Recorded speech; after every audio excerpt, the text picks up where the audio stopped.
It is my great pleasure today to join everyone. My name is Wendy Kowynia. I'm a fiber artist here in Steamboat. I've lived here about 30 years. I'm a longtime fan of Steamboat Creates and a former board member. I'm very pleased to introduce you all today to Adriana Zavala. Adriana is Associate Professor of History of Art and Architecture and Race, Colonialism, and Diaspora Studies at Tufts University. And Adriana, I know you have your PhD, and can you remind me what that's in specifically? It's in the history of art and from Brown University. Fabulous, thank you. Adriana guest curated the show Frida Kahlo, Art, Garden, Life, which opened at the New York Botanical Garden in 2015. The show focused on the exquisite garden at Frida Kahlo's home in Mexico City, Casa Azul, and the show explores the garden's connection to her painting. The Steamboat Show is adapted from that New York show. It's sponsored by the National Endowment for the Humanities, and in Steamboat, it's presented by Opera Steamboat, Steamboat Creates, the Yampa Valley Botanic Park, and it's in collaboration with the Integrated Community and Bud Warner Memorial Library. So for us, it's just a fabulous cooperation among entities here that involves so many different facets of our community. I think for me, it's the most exciting exhibit that I've seen here in 30 years, but I am a little biased. I do love Frida Kahlo, so that's just me. So we're going to jump right in here with a series of questions, and Adriana is going to walk us through some of the history of the exhibit, and she has PowerPoint images all loaded up and ready to augment what we're all going to be able to see here in Steamboat at the various locations. And at the end, I'll follow up with other ways to explore this exhibit in Steamboat. So with no further ado, Adriana, I'd love to ask you, please tell us a little bit more about the genesis of this project. Yeah, well, first, let me say thank you so much for inviting me to have this conversation. I wish that I could come to Steamboat Springs and see this particular iteration of the exhibition. But it really is a pleasure to be here and to have a conversation with you, Wendy. And I'm just so pleased to be able to do this. So I want to just tell the audience that I'm not in this beautiful environment that you see it as my background. This is one of the virtues of Zoom technology, I guess. I decided not to show you the seminar room of the Department of Art History at Tufts University. That would be rather dull. Instead, I'm showing you a photograph of the installation designed by Fran Coelho with set pieces by Scott Pask that was part of the Frida Kahlo Art, Garden, Life exhibition at the New York Botanical Garden during the summer and fall of 2015.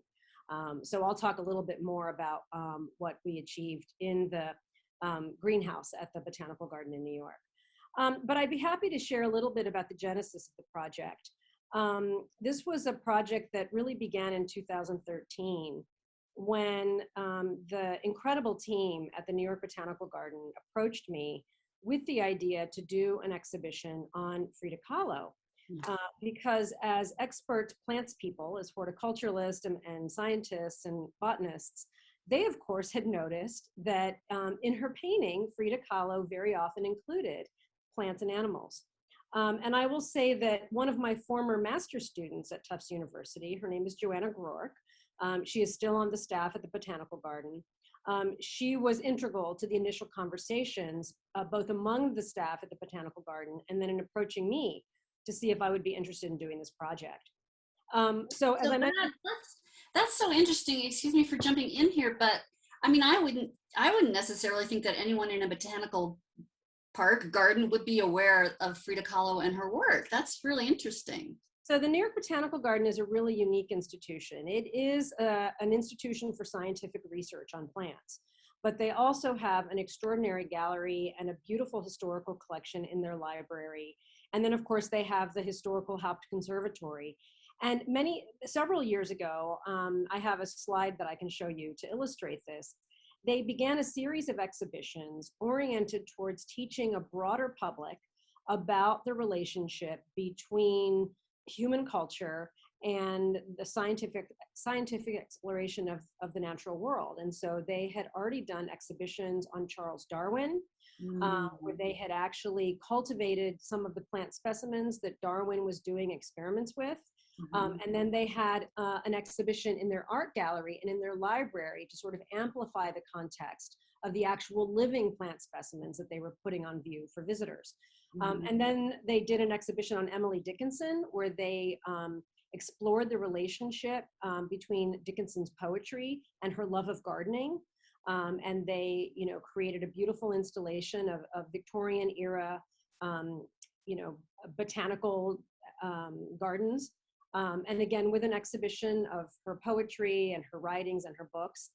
They did one on Monet, inspired by Giverny. And so in that particular iteration, they had actually recreated some of the plant boxes that Monet would actually plant at Giverny as studies for his very large Impressionist paintings. And so they had a track record of doing this with funding from the NEA and the NEH. And so in that context, it actually made a lot of sense to think about an artist like Frida Kahlo.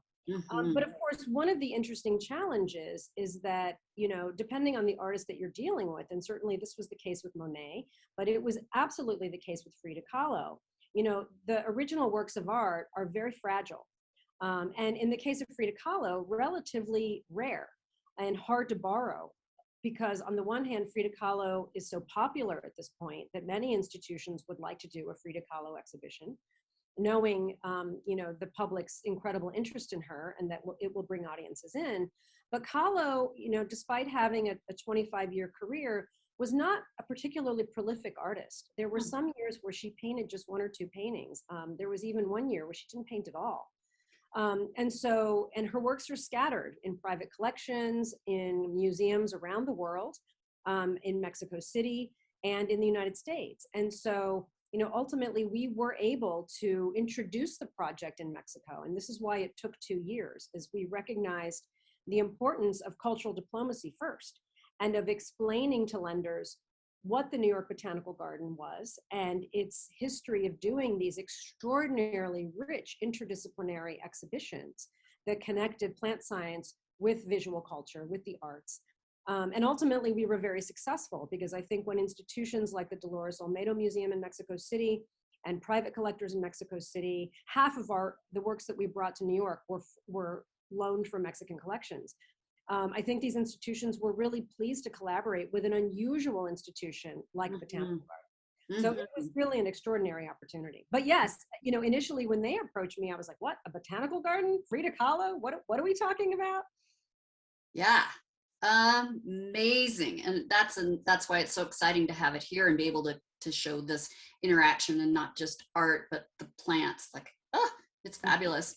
So I have to recommend to everyone. I got the catalog of the exhibit and it was just absolutely fabulous. I learned so much, and I loved reading your essay, Adriana, because in it I realized and came to understand much better, as someone who knew who Frida Kahlo was before, quite a bit, maybe, but how intertwined the threads of home and garden and culture were to her art and life. So often our experience of an artist is reduced to their work in a museum and not much about the how and the why. But for Frida, it's all just life, art.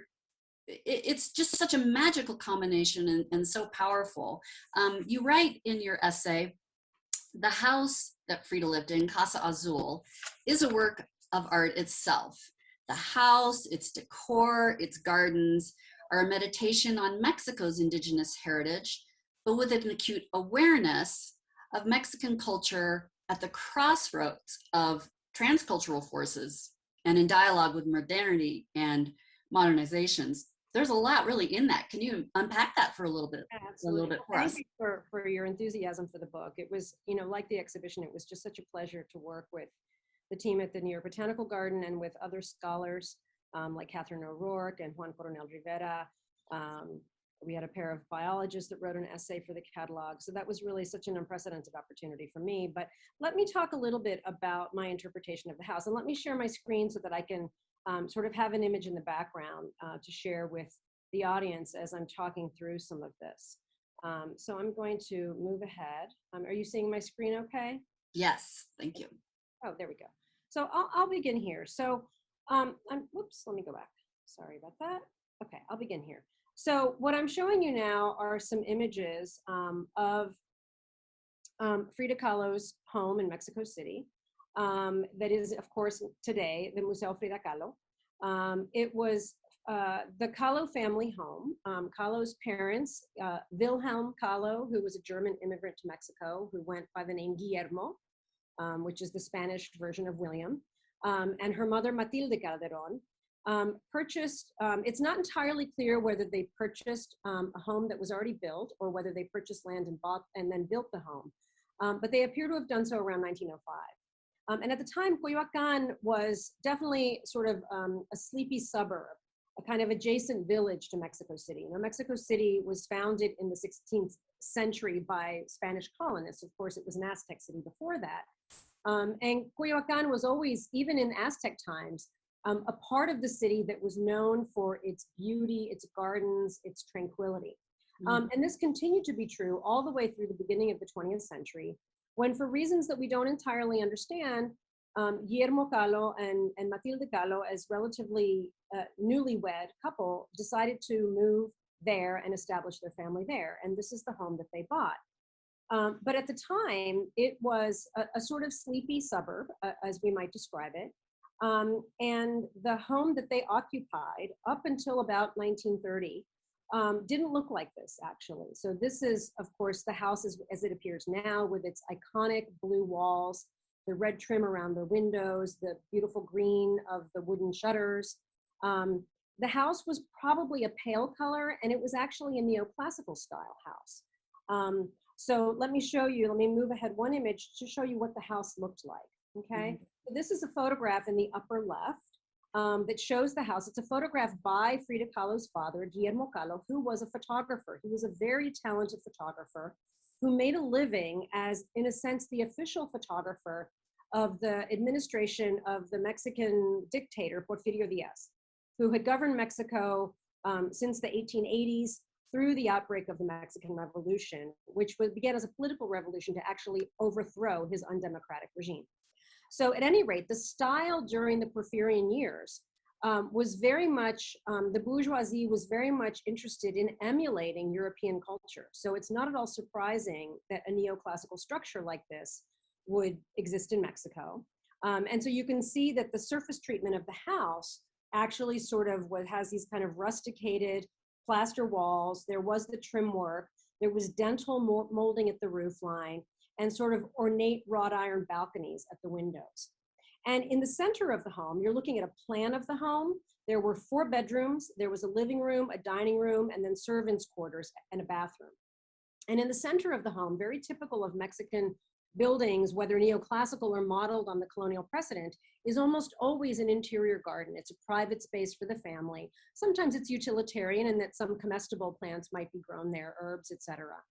And Guillermo Kahlo, fortunately, even though he was primarily an architectural photographer, he did take a whole series of portraits of his family, and most of them were taken at the home. So we're able to use these photographs as historical documents, both to understand how the Kahlo family lived. They were fairly comfortable, sort of middle-class family with a professional breadwinner who was a recognized and esteemed photographer.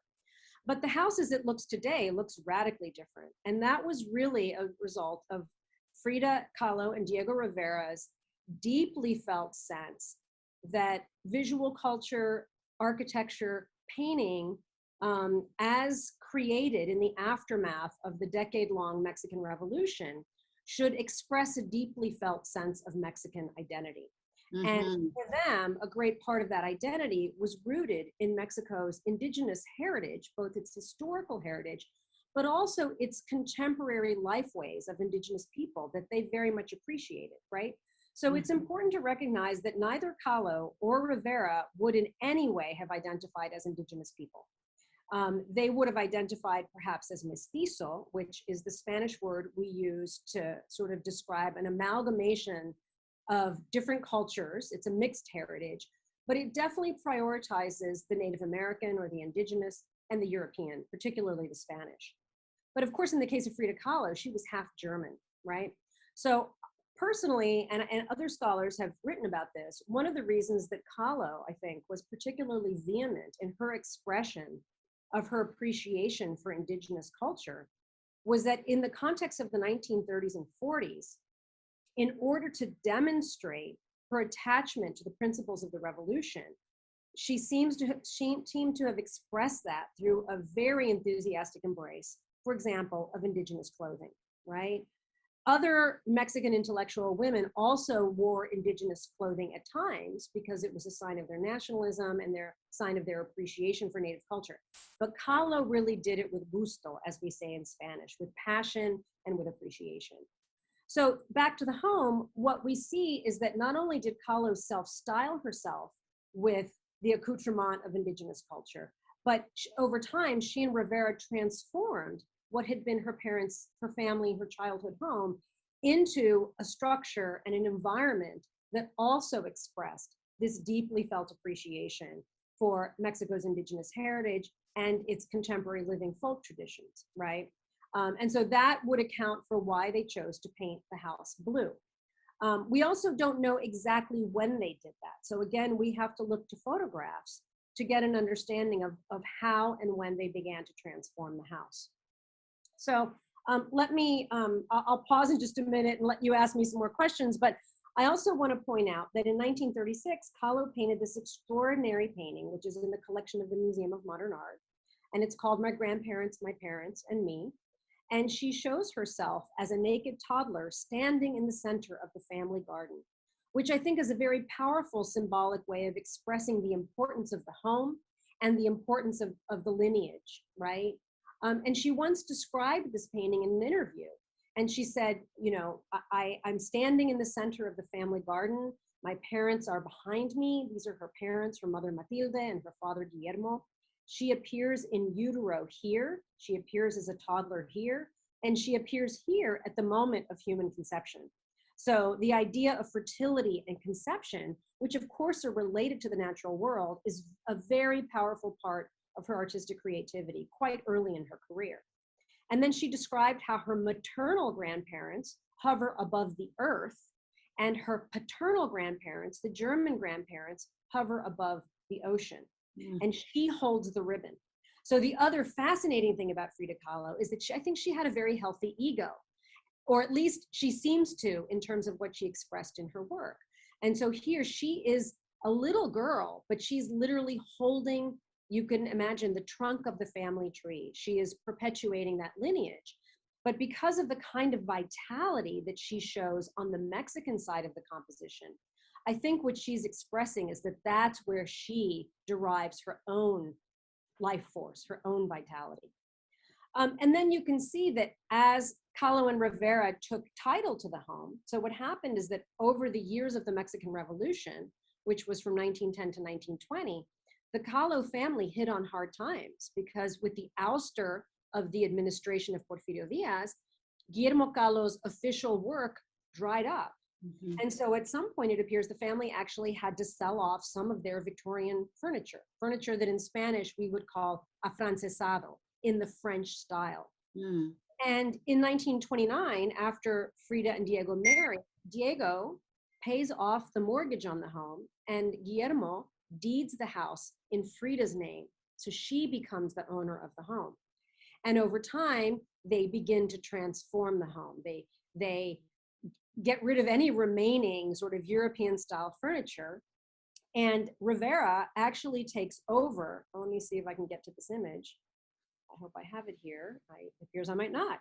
But there's a photograph that shows that Diego Rivera took over the family living room as his painting studio. And instead of oriental carpets and French style furnishings, there's a woven straw mat on the floor. There's an easel. And it's full of his growing collection of pre-Columbian antiquities and also sculptures by a self-taught sculptor that Rivera prized very much named Mardonio Magaña. So already in 1930, there's evidence that Kahlo and Rivera are going to put their stamp on the home.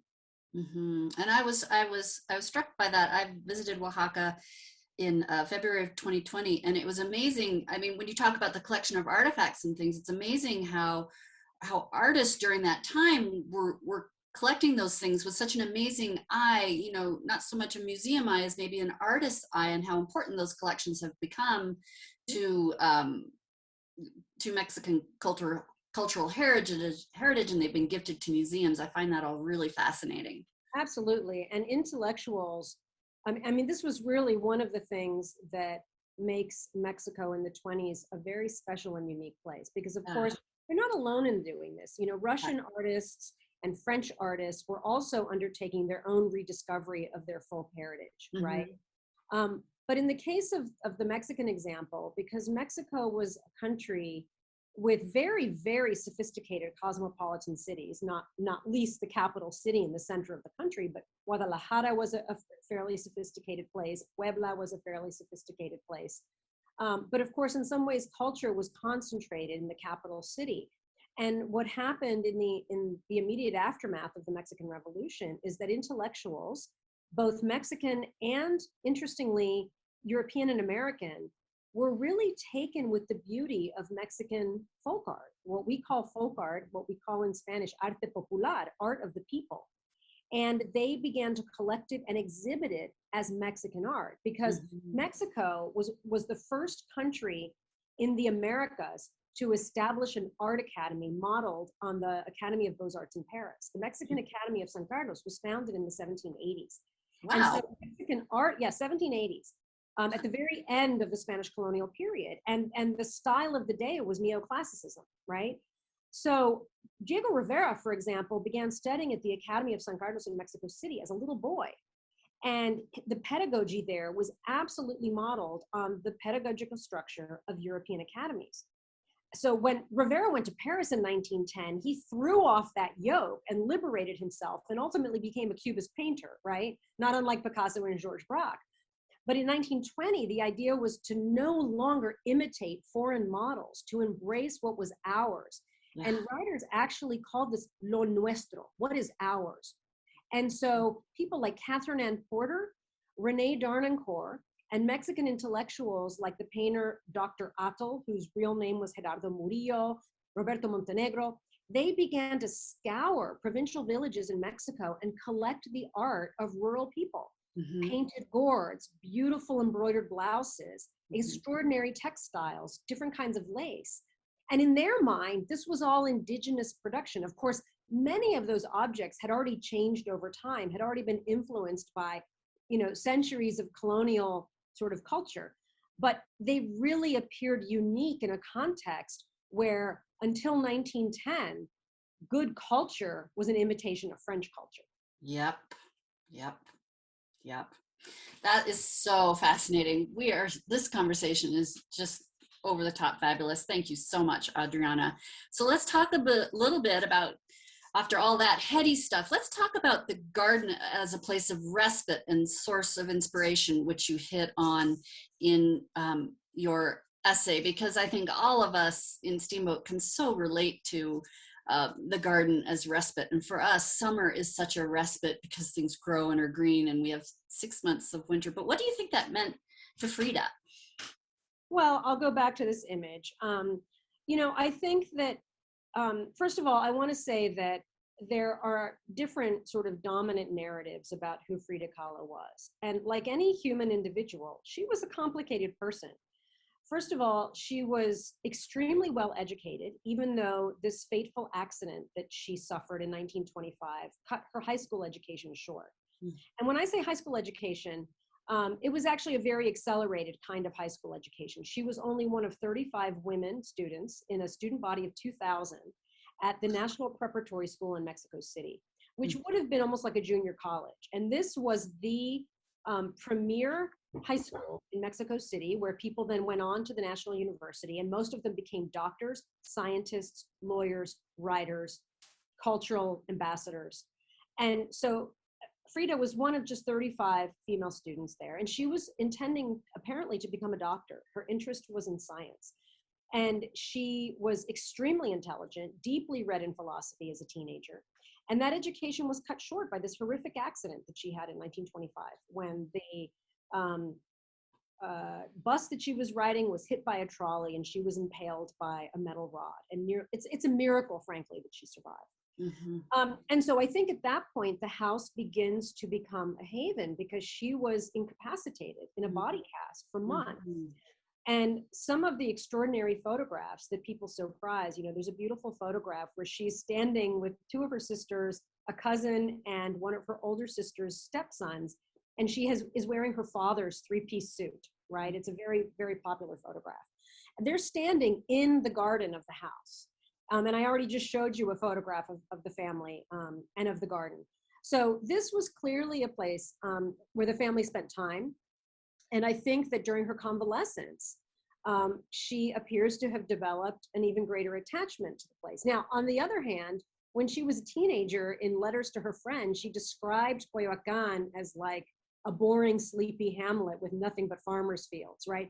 So she was also a cosmopolitan, and she loved Mexico City, and she loved vitality, but her mobility was, very much hindered in the aftermath of the accident. Mm-hmm. And while she did recover, and shortly after marrying Rivera in 1929, the couple lived in the United States for 4 years. They started in San Francisco, and reading her letters to her mother about her, arrival by boat in San Francisco, it's really just so incredible to read these letters because, first of all, you understand how much she loved her parents and missed them. But what an adventure this was for a 22-year-old young woman leaving home for the first time and seeing the world. Mm-hmm. But after she and Rivera returned to Mexico in 1934, they had built a sort of pair of very similar, very modernist houses designed by their friend Juan O'Gorman in the adjacent neighborhood of San Angel. That's where they intended to live. But Kahlo now owned this home. And so in that period, her father lived here, her mother had passed away. So her father lived here with her younger sister, Cristina, who had separated from her husband. But Kahlo was the owner of the home. And then when Frida and Diego's political hero, Leon Trotsky, was granted exile from the violence of Joseph Stalin, and he came to live in Mexico with his wife in 1937, Frida and Diego invited him to take up residence at this house. Frida's father and sister had since moved out. And it was also in that context that Frida and Diego undertook some transformations of the house in order, number one, to make it a safe place for Leon Trotsky to live because he was being persecuted by Joseph Stalin, but also because they felt would be extremely inappropriate to welcome Trotsky to a house that did not overtly express their deeply felt sense of nationalism. Mm-hmm. So further elements of Mexicanizing the home. And it appears that it's in that period that the garden begins to transform. Rivera's collection of pre-Columbian antiquity is growing. He doesn't have a place to display it yet. He would eventually build an extraordinary museum called Anahuacalli for that collection. But in the meantime, he was exhibiting things in the living room, in the dining room, at his studio in San Angel, and in the garden. And he was exhibiting works by artists he admired, like Mardonio Magaña, and they were filling the garden with native Mexican plants. Mm-hmm. Now, when we did the project, we had this momentary fantasy, and I sort of say this in jest, but, we were like, what if we found Frida Kahlo's gardening trowel or her garden gloves? Well, there's no evidence that she intervened directly in the garden in that way. Mm-hmm. It wouldn't have been with someone of her social class, even despite the fact that she was a Marxist. She would not have been getting down on her knees to dig in the garden. That seems extremely unlikely. Emily Dickinson did, right, in the 19th century, but not Frida Kahlo. They had, a variety of servants, but it's pretty clear that the interventions they made in the garden were to suit their taste. Mm-hmm. And then after 1939, after Kahlo returns from another trip to New York and a trip to Paris, and she is becoming increasingly disabled because of the after effects of that accident in 1925. She appears to have had polio as a child. She had successive surgeries, none of them successful, that may have also contributed to her disability. The house really becomes a respite for her. And the extraordinary modernist houses that Juan O'Gorman designed for the couple in San Angel would have been very uncomfortable for someone who was becoming increasingly disabled. The hallways in those buildings are very narrow. There are a lot of very delicate stairways in those two structures. This is the house on one floor. Eventually Rivera, in collaboration with O'Gorman, added an addition that also apparently was not very comfortable for Kahlo, especially once she was wheelchair bound. But really, by the time she takes up residence, full-on residence in the house in the 40s, it really coincides with the period in which their marriage is tumultuous, and she's able to travel less. Rivera is often traveling. He's greeting patrons at his studio in San Angel, and this home really becomes her haven. And we see this reflected in her artwork, right? This is the period where her painting style, not her style doesn't change, but her format changes. So she begins to paint, in a sense, less surrealistically complicated compositions, and she begins to paint more self-portraits. Very often plants and animals appear in those self-portraits. She begins to paint a lot of still lives. Well, with that, let's jump into this juicy art, because your first description of that one piece I learned so much from it. So yeah, let's dig into that artwork and the connection between her art and her gardens. Sure. So let me show you a couple of paintings. Do you have a specific work in mind, or should I just sort of show? No, I don't. Please take it. Actually, so let me back up for just a minute and start with the very first image that I had, which was the sort of signal image that we used for, it's on the cover of the exhibition catalog that you held up. So this is really an extraordinary self-portrait by Frida Kahlo. It dates to 1940. It was a painting that she made as a gift for the Hungarian-American photographer Nicholas Murai, who was a pioneer of color photography. And so it's actually in part thanks to Nicholas Murai, who was one of Frida Kahlo's lovers. He took a series of photographs of her in the garden and in the home, and they're colorized. And so there we can see the blue walls and the red trim. But this was a painting that Frida painted for him, evidently at the end of their relationship. And the symbolism is very complicated. The hummingbird in Aztec culture is a complex symbol that can mean both the force of life and the vitality of life, because it's associated with the principal deity of the Aztec people, who was the god of war, Huitzilopochtli. But hummingbirds are also, in sort of popular medicine, a talisman of lost love. So there are different ways to interpret this painting, but because it was a gift for her former lover, the sort of conventional interpretation is that this is a kind of breakup letter. This is I loved you once, I love you no more, I'm returning to Rivera. And this is a painting that's done after Kahlo and Rivera divorce and remarry. And so that's kind of the conventional interpretation. But I think it's also an extraordinary painting because it is not one of the first, but I think one of the most powerful examples of this format that she adopts in the 1940s, as she is more housebound. And I think therefore being more self-reflexive about what her life has meant, right? And so she shows herself in sort of 3/4 format from the chest up. It's a frontal image. I think it's very likely that she painted these self-portraits from photographs, not from life. And you can look at any number of photographs of her by Nicholas Murai and see the correlation between those photographs and these paintings. She shows the monkey, and so they had a pair of monkeys that they kept as pets, Fulan Chang and Caimito de Guayabal. The cat is known to be painted from a photograph. So in the early 2000s, a hidden archive of Frida Kahlo's personal belongings that had been hidden away at the Casa Azul were finally opened up and inventoried and began to be exhibited to the public. And among those personal effects were 6,000 photographs. And there is a photograph of a cat that is identical to this cat. So there's evidence there that we should be thinking about these Frida Kahlo paintings in a sense as collage compositions, right? Not literally, but put together by different elements. And then of course, pay attention to the plant life, right? There's a whole variety of extraordinary tropical leaves, many of which look to be from the Araceae family, so a kind of philodendron, or the sort of family that philodendron belonged to. And some of those plants were cultivated in the garden at the Casa Azul. And then of course there are these beautiful filigree brooches, silver filigree butterfly brooches.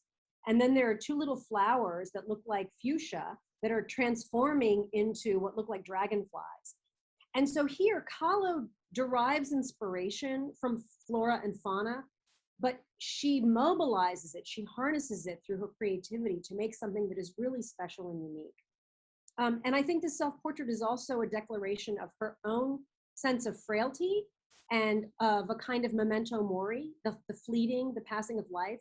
But she's also formidable in this image. And I think the hummingbird represents that formidability, right? So the other genre of painting that Kahlo so intensely practiced in the 40s is still life painting. And so this was a genre that had a long tradition in Mexico, particularly in the 19th century, particularly among artists that are often described as provincial artists or self-taught, in the sense that they are not academic artists, right? Remember that there was a very powerful academic tradition in Mexico. And so the highest caliber of painting was history painting, religious painting, portraiture of, archbishops and viceroys, et cetera, and wealthy people. But artists who painted self-portraits, still lifes, painted still lifes for the market, right? And so there were people with some amount of disposable income who would have still life paintings in their homes as conversation pieces. And so Kahlo would have known that art history, and she embraced the still life genre with great, great intensity. And so one of the things that interested us in our project at the Botanical Garden was actually looking at the paintings and identifying which fruits and vegetables she included, right? And there's a whole variety of both native fruits and vegetables, but also fruits and vegetables that give evidence of Mexico since the colonial period as a transnational crossing point, right? That not only took in plant life from the world, and particularly from Asia and from the Mediterranean, but that also contributed that botanical heritage to the world. So for example, if you go to southern Italy, you will see Opuntia cacti that have the prickly pear fruit. Those are from the Americas. That is a Native American cactus species. And in Italy, they make sorbet out of a prickly pear, what we call in Mexico tuna, right? And you see one right here in the foreground of the painting. But this is a native cactus fruit. And so what is so fascinating about these still lives is that they definitely prioritize what is Mexican. Squashes, prickly pear cactus, the mamey sapote that you see here in the foreground, the cherimoya, this very unusual, sort of strange tasting fruit that you see up here, plantains, right? But they're also very much in the tradition of the still life, signifiers of the passing of life, right? So these parted fruits. And then sometimes there are very funny puns because in Mexico, a mamey is a visual pun for female genitalia, right? And Kahlo would absolutely have known that. And that's because of the way the fruit looks. You slice a mamey open, it's brown and fuzzy on the outside, and then it has this incredible pink fleshy skin with this very large brown pit in the center, right? So how can you not think about female genitalia when you slice open a mamey? And so, and this is part of Mexican visual culture and linguistic culture. And Frida Kahlo was a lover of puns and a lover of jokes. She had a very spicy way of speaking. And so I think that these still lives, that's okay. I think that these still lives are really such deeply complicated works. And it seems that, as she was spending more and more time at home, she was turning to these sources as a source of creative inspiration and as a way to pass the time and as a way to create art that might sell, because Kahlo was also very concerned with selling her work and earning a living. Mm-hmm. Can you speak a little bit to the image also on this page? It's so fascinating and not a still life. Yes, the two nudes in a forest. So this was one of the pieces that I was so thrilled to have for our exhibition. It was in a private collection in Washington State. We had another very interesting kind of metaphysical painting by Frida Kahlo that we were not able to get. And I identified this one as one that I really wanted, but we didn't know where it was. Mm-hmm. And then it was one of those, I know someone who knows someone else who knows someone else who thinks they know who owns that painting. Wow. And as soon as we figured out who it was and wrote to the owner at the time, within an hour, they emailed back and said, oh, I'd love to lend this painting to your exhibition. And the painting hadn't been exhibited in many, many years. So, of course, Frida Kahlo, like almost any bohemian intellectual of the 20s and 30s, had a very fluid sense of sexuality and evidently of her gender identity. As I mentioned, there's this famous photograph taken by her father where she appears as the young man of the family. And so in contemporary parlance, we might think about Kahlo as having a queer self-identity. She wouldn't have used that terminology at the time, but like any bohemian artist, this was not about, life was not about conforming to the morality of sort of bourgeois convention. If anything, it was about challenging those conventions. Mm-hmm. And so here she depicts two nude women, one with lighter skin, so perhaps representing the European, the Spanish indigenous of Mexico, and one with brown skin representing the indigenous heritage of Mexico. But they are in something of a sexual embrace. And this was a painting that evidently Frida Kahlo painted for a very dear friend of hers and Rivera, a beautiful Mexican Hollywood actress named Dolores Del Rio, who had begun her career in Hollywood in silent film, playing the kind of Mediterranean vamp. And then as sound film came into existence, Dolores Del Rio moved back to Mexico City and had to reinvent herself as a Mexican actress. And very often, even though she was a very European looking Mexican woman with light skin and very, very fine features, she played the quintessential beautiful Indian woman in numerous Mexican films. Mm-hmm. And ironically, Diego Rivera once described her as the quintessence of indigenous beauty. She probably had no indigenous heritage, Dolores Del Rio. Mm-hmm. And there's some supposition that both Rivera and Kahlo may have had an amorous relationship with Dolores Del Rio. Mm-hmm. And so this painting was made by Kahlo as a gift for Dolores Del Rio in 1939. Mm-hmm. And so we can imagine that perhaps these two nude women in an embrace in the landscape are proxies for Frida and Dolores. That's, the sort of interpretation that many scholars have brought forward. And of course, there's extraordinary details. There's these almost sinister roots that are kind of growing in the image, which gives the painting a kind of metaphysical or almost surrealistic quality. Again, we have these leaves, these very large leaves that, philodendron can be huge. And so Kahlo seems to have favored this type of leaf because it really exemplifies the kind of power of nature, right? That leaves can grow to this enormous size. And the efflorescence of philodendron are very phallic and also expressive of female reproductive organs. And I can show you another example of that in a moment. So she very often looked to plants from the Araceae family, I think, because they really are almost anthropomorphic in their characteristics. It feels very Rousseau and very dreamy too, like when you talk about that nature engulfing them. Exactly. And Rousseau was an artist that Mexican artists were very familiar with and very much appreciated because he represented the kind of self-taught tradition in 19th century French painting as well, right? That intellectuals then sought to emulate, right? So Rousseau was somebody that they were very familiar with and very interested in. Wow. Wonderful. That is so cool. Well, we can either, if you have, do you have any other, another painting that you'd love us to see and dig down deep into? Sure. I mean, I can show you this one because again, it's evidence of the ways in which Kahlo started from nature, but really did something original with it, right? So we looked at the still lives that, are full of meaning and are very aware of the historical genre of the still life. But she's always doing something with it, right? Nothing is ever straightforward with Frida Kahlo. And I will also say that while she very often sprang from biographical events in her life, we really must resist the tendency to read her paintings in an autobiographical way because, her paintings took a long time to create. She was a very meticulous artist. And so just like any of us who do things that take time, our ideas about what we're doing change as we're doing it, right? And so I really want to resist this notion that some people want to have that, in a fit of fury over Diego Rivera's infidelity, that she painted a painting. I don't think that's the case at all.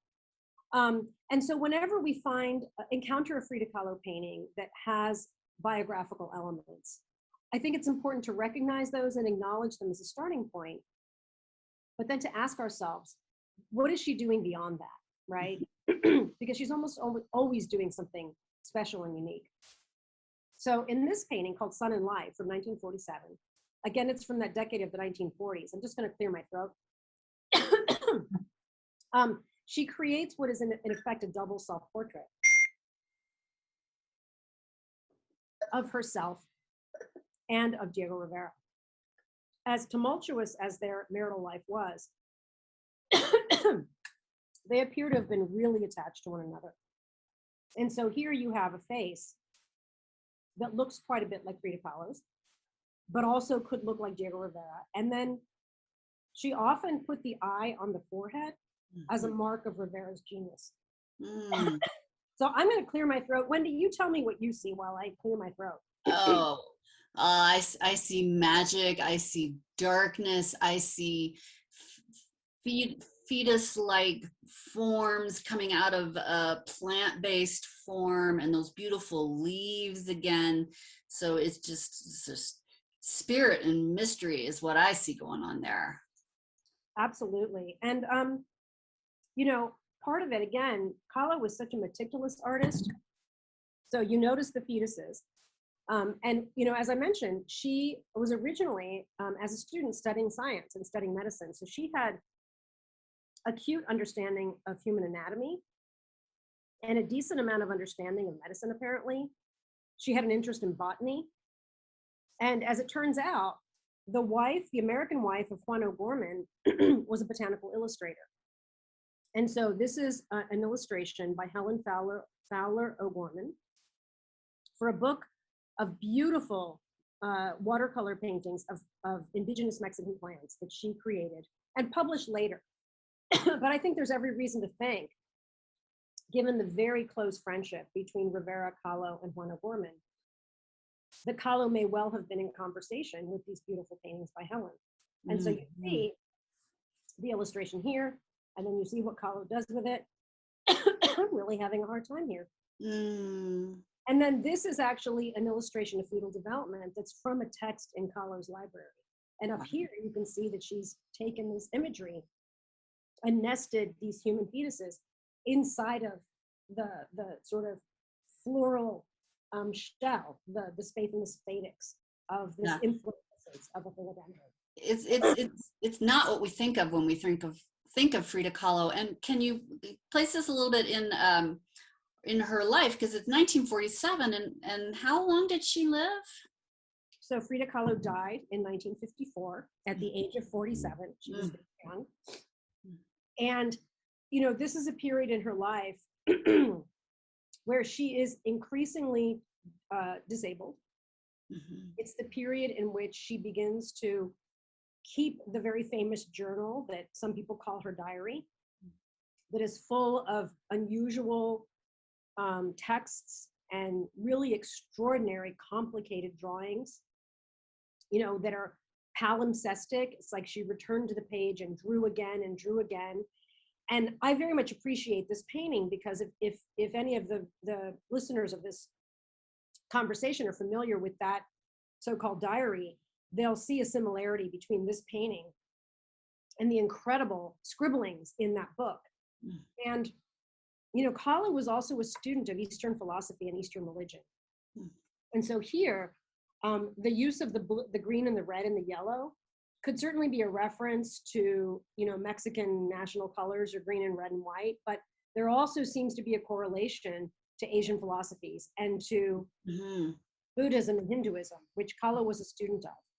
And so this is really, I think, a sort of spiritual self-portrait, where she is creating a kind of union between her energy and that of Diego Rivera, at a point in their life where their relationship was really platonic, but very intense emotionally, right? When Kahlo died, Rivera lamented the pain that he had caused her. And he expressed that it was really as if a part of him had died. So as tumultuous and volatile as their relationship was, these were apparently two human beings who were always meant to be together and had an almost symbiotic relationship. And there are several kind of hybrid self-portraits that Kahlo created. This one, and then two where she literally splices their faces. Fascinating. So Oh, there's a sense of the sort of spiritual coming together of these two superhuman individuals. wow. Thank you so much. I love the territory that we were able to cover, and ending with something more towards the end, and then speaking so beautifully about their relationship and her death. That's amazing. And I apologize for taking your voice away over the course of this, but and so now I'd like to switch gears, because sadly we can't go on talking forever. You've been generous with your time, but enough is enough. Sadly, very sadly. So I want to kind of come back to the idea of this show, which has had such a life since 2015, I think is when it, and it's traveling, which is so fabulous. So I know you've continued, I know you've moved on, and I'd like to touch a little bit about what you're working on now, what we can expect. But what was your biggest surprise on the afterlife of this show? Because you put it in motion, and now it's had this life beyond its inception. Well, I mean, I think what I really appreciated is that, we really tried to bring to the public in New York a new and a fresh interpretation of Frida Kahlo that acknowledged the importance of biography and acknowledged the extraordinary life that she lived, but really sought to teach the public that Kahlo was much more than the drama, right? Yes, that she loved life, and that she was a dynamic and vivacious woman and so intelligent. And I think, the public really seemed to understand that. And the reviews of the exhibition were really favorable because, there's some people that hear Frida Kahlo's name and they just kind of sigh or groan. They're like, oh, or think Madonna, like. Exactly, not more of that Frida Kahlo. But I think that what we achieved at the Botanical Garden, and why I'm so pleased that the exhibition lives on in the way that it does, is that, people, I believe there will be Frida devotees from here until the end of time, right? But the fact that the exhibition is traveling in the form that it does and that people are taking to it is really gratifying. So I'm not sure that came as a surprise, because I've always believed that Frida Kahlo has so much to offer. Well, let me qualify that actually. At the beginning of my career as a young art historian, I actually kind of avoided Frida Kahlo because I am a woman born in Mexico. I was born in Coyoacán, actually, the neighborhood where the Casa Azul is. Wow. I was raised in the United States. That's why I don't have an accent. But I consider myself a cultural ambassador for Mexico. That's really been my life's devotion. But as a woman art historian who happens to be a specialist of Mexican art and culture, I thought, oh gosh, everyone's going to expect me to write about Frida Kahlo and to think about Frida Kahlo. So I actually kind of avoided her for the first half of my career. And I wrote about other women artists. I did an exhibition of a contemporary of Kahlo's named Maria Izquierdo. They were not friends. I also did an exhibition of the photographer Lola Alvarez Bravo. They were friends. Lola was friends with Maria, and Lola was friends with Frida, but Maria and Frida were not friends. They were very different people. So I think one of the surprises, so there was a surprise for me. The surprise was taking this angle to think about Frida Kahlo really opened up my thinking about Frida Kahlo. And I thought, if that can happen, then I need to bring that to the public. Yeah. And that's why this project was such an extraordinary opportunity for me, and why I feel so fortunate and so grateful that people are still interested in it, because it gives me an opportunity to continue to teach and to be an ambassador for Mexican culture and for a more complicated understanding of Mexican culture and of Frida Kahlo, right? But then it's also fun. One thing I did want to show, and so I'll just quickly go back if you'll indulge me, is that this exhibition gave us an opportunity to meet people where they come in, right? People love Frida Kahlo and they want to dress up like Frida Kahlo. And I think that's kind of problematic in some ways. But I also have to recognize that, everyone has to decide for themselves. So, we had a lot of corollary events this exhibition ran for 6 months, which is unprecedented for an art exhibition. And we had an all-female mariachi group. So mariachi is a form of traditional Mexican music that is male-dominated. But there happens to be an all-woman mariachi group that's based in New York. And so they were guest artists in the gardens at the Botanical Garden. We had an extraordinary visual artist named Humberto Spindola, who is an artist who works in paper. And he actually happens to be the docent of the garden at the Casa Azul. And so it was actually from Humberto that we learn so much about the plant life in the garden at the museum. He made these extraordinary paper dresses. This dress that you're looking at is made out of paper. Oh my word. And for the opening, for the press preview, we hired two very, very good looking androgynous models to model these two paper dresses that are inspired by Frida Kahlo's painting, Las Dos Fridas. And, you know, in keeping with Kahlo's own sense of androgyny, we decided to have two, I believe, male-identified models wearing the dresses. And it was extraordinary. And then we had the Frida Lookalike contest, and you can see the number of people that turned out in extraordinary costume. And then we had an LGBTQ day, and these were the two people that I believe took first prize as Frida Kahlo on that day. So, I mean, I have to say that you know, I will meet people where they come in to talk about Frida Kahlo, because I want to learn from them, and I believe I have something to teach. And I just feel so lucky to be able to do this for my career. Mm-hmm. Oh, I'm just wowed and amazed. Thank you so much. So really briefly, what are you working on now? So I just literally this last month submitted a book manuscript that I co-authored with a very, very dear friend of mine. Her name is Delia Cosentino, and she is a professor at DePaul University in Chicago. She and I met as graduate students when we were on Fulbrights in Mexico City. Oh, wow. And so 20 years later, we decided to write a book about the Mexican intellectuals that took an interest in the urbanistic history of Mexico City as a city that was an Aztec city that was then destroyed by the invading Spaniards in the context of the conquest of Mexico. And then, of course, the Spaniards built their own Spanish colonial style city. And then in about 1914, at the beginning of one sort of, not the very beginning, but the early period of archaeology in Mexico, an archaeologist named Manuel Gamio, who was a very important Mexican intellectual of the post-revolutionary period, he actually dug under the pavement in what is the Plaza of the Constitution in Mexico City, in the center of the city. And he discovered the corner of what had been the main temple of the Aztec ceremonial precinct. And of course, excavations have subsequently continued and continue today to sort of rediscover the remains of the Aztec city. But this is really something that Delia and I argue was made possible in the context of the post-revolutionary period. And so we, in a sense, start with Manuel Gamio, and then we look at a whole variety of different kinds of visual culture that intellectuals from an architect named Ignacio Marquina, to the architect Juan O'Gorman, who I mentioned, to Diego Rivera, to images and texts that they produced as a result of their deep study of the Aztec past, in order to imagine that Mexico City was the living continuation of that past. And so the book is called Resurrecting Tenochtitlan in Mexico City. Tenochtitlan is the Aztec name for Mexico City. And we've just finished the book manuscript after several years and are waiting for reviews from the press. So hopefully that book will be out in the coming years, because we are now in this moment, in the period in which we're celebrating not celebrating, but marking the 600th anniversary of the Spanish invasion of the Aztec Empire. And in 2025, it will be the 600th anniversary of the destruction of the Aztec city. So we're very excited to bring this book forward. I can't wait. Yeah, fabulous. Thank you so much, Adriana. It's been such a pleasure.